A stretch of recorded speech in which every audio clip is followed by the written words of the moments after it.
바로 시작하겠습니다. 먼저 세르베트와 AS 로마의 경기를 분석해 보도록 하겠습니다. 스위스 1부 3위의 세르베트입니다. 화력을 꽤 중시하는 편이나 1차전에서는 로마의 피지컬을 앞세운 압박 때문에 공격진이 오픈 플레이에서 아무것도 하지 못하는 모습이었습니다. 오히려 홈에서는 리그에서도 실점률이 올라간다는 단점이 있는 편인데 로마가 침투에 능한 선수들이 많아서 가까운 곳에서 슈팅을 잘 만드는 편입니다. 결장자는 베손, 크리벨리, 두라인 선수가 결장할 것으로 보입니다. 이탈리아 1부 5위의 로마입니다.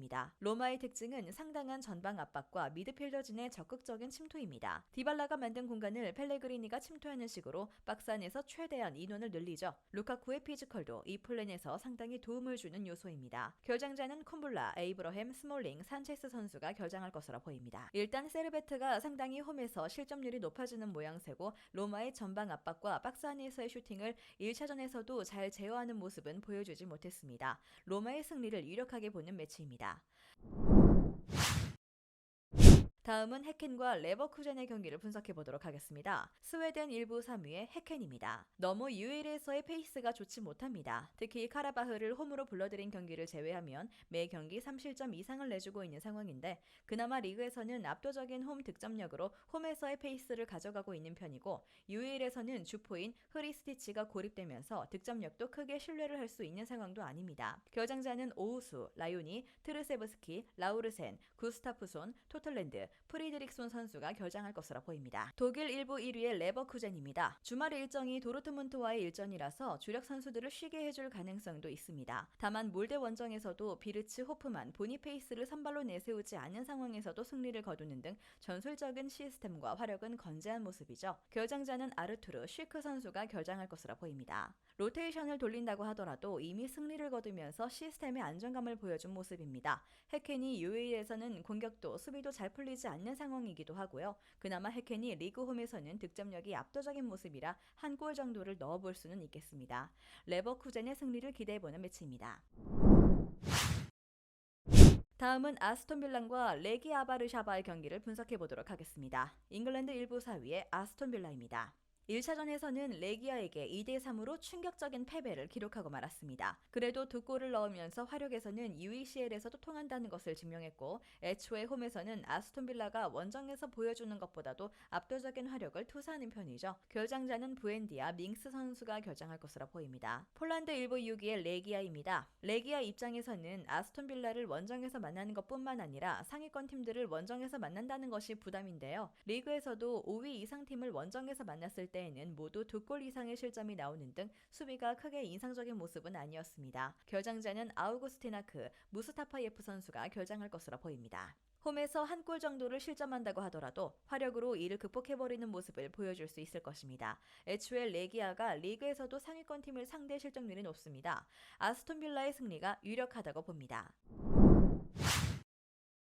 다음은 피오렌티나와 행크의 경기를 분석해 보도록 하겠습니다. 이탈리아 1부 8위의 피오렌티나입니다. 밀란에게 지기는 했지만 감독의 탓을 하기는 어려웠습니다. 21개 슈팅을 나오게 만든 시스템은 문제가 크게 없었지만 공격진이 단체로 부진한 상황은 감독의 역량으로도 어쩔 수가 없죠. 그래도 중앙을 장악한 모습이나 보나벤투라, 곤잘레스로 대표되는 이선의 활약상은 언제든지 반전의 여지가 있긴 할 것입니다. 결장자는 카스토로빌리, 카요데, 도도 선수가 결장할 것으로 보입니다. 벨기에 1부 6위의 행크입니다. 행크는 리그에서도 압도적인 점유율을 가지고 몰아붙이는 특성은 아닙니다. 다만 올라오는 상대를 공략하는 역습의 완성도가 높은 편이라서 피오렌티나가 올라오는 상황에서는 충분히 철퇴 한 방을 날릴 수 있는 모습을 보여주는 편이죠. 결장자 없습니다. 일단 피오렌티나가 점유율을 가져가는 상황에서의 시스템은 늘 신뢰를 할 수 있는 편입니다. 물론 행크의 역습도 제법 전개가 좋은 편이고 피오렌티나의 박스 수비는 전력이나 실점 기대 수치에 비해서는 좀 높습니다. 2.5 오버를 택하는 것도 좋은 선택이 될 것이라고 봅니다.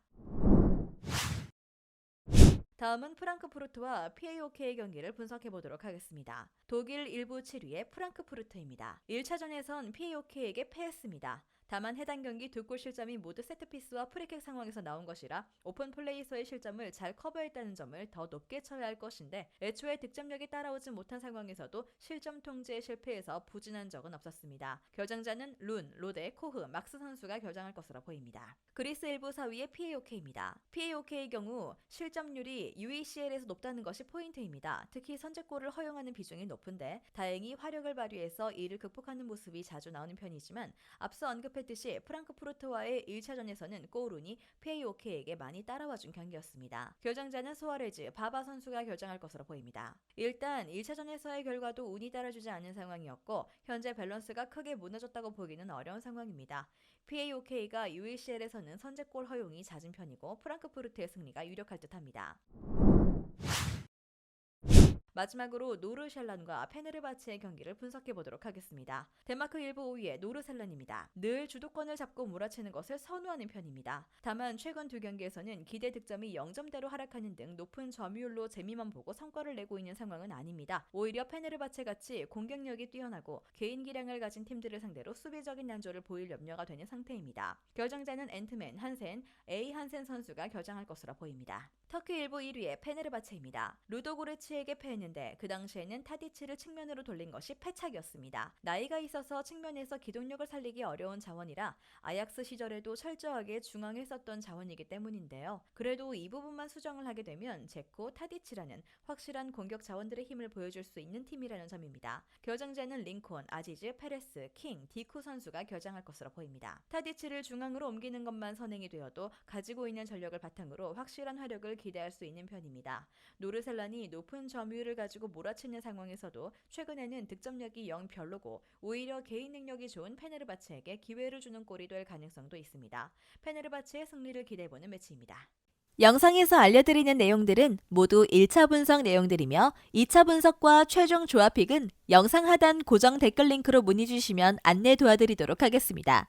시청해주셔서 감사합니다.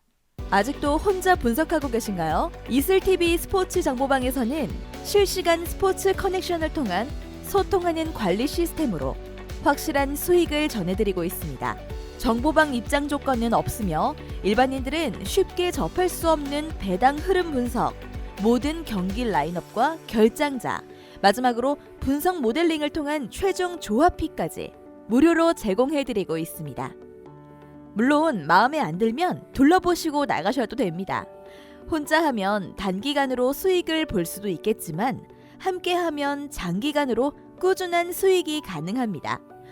정보방 무료 참여하시고 꾸준한 수익을 원하시는 분들은 영상 고정 댓글 링크로 문의 주시면 안내 도와드리겠습니다. 늦지 않았습니다. 함께 합시다.